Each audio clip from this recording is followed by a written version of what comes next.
Estamos aqui hoje no dia 8 de julho de 2022, 21. E fizemos essa lareira em granito branco Nepal, material de excelência da Ital Veneto, distribuidora de granitos de Porto Alegre. Material de exportação de um lote que ia para Dubai. Conseguimos uma exclusividade. Aqui fizemos a parte da saia, acompanhando o desenho da pedra. Como é que é o nome? Fala mesmo, Anderson. Como é que é o nome quando faz a saia no desenho que eu tinha falado? Paginado. Paginado. A saia paginada na pedra, acompanhando os veios, os desenhos do material.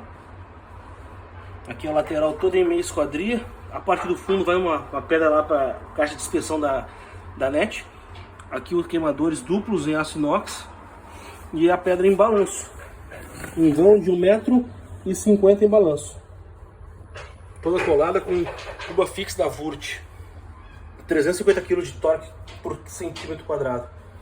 Toda a parte interna colada e vedada, garantindo a máxima qualidade de acabamento e vedação do produto. Toda ela feita em meia esquadria. Na parte superior foi acompanhado também o paginado. Os veios, os desenhos da pedra acompanharam na saia. O detalhe desse veio aqui acompanhando na parte superior, na parte da frente da pedra.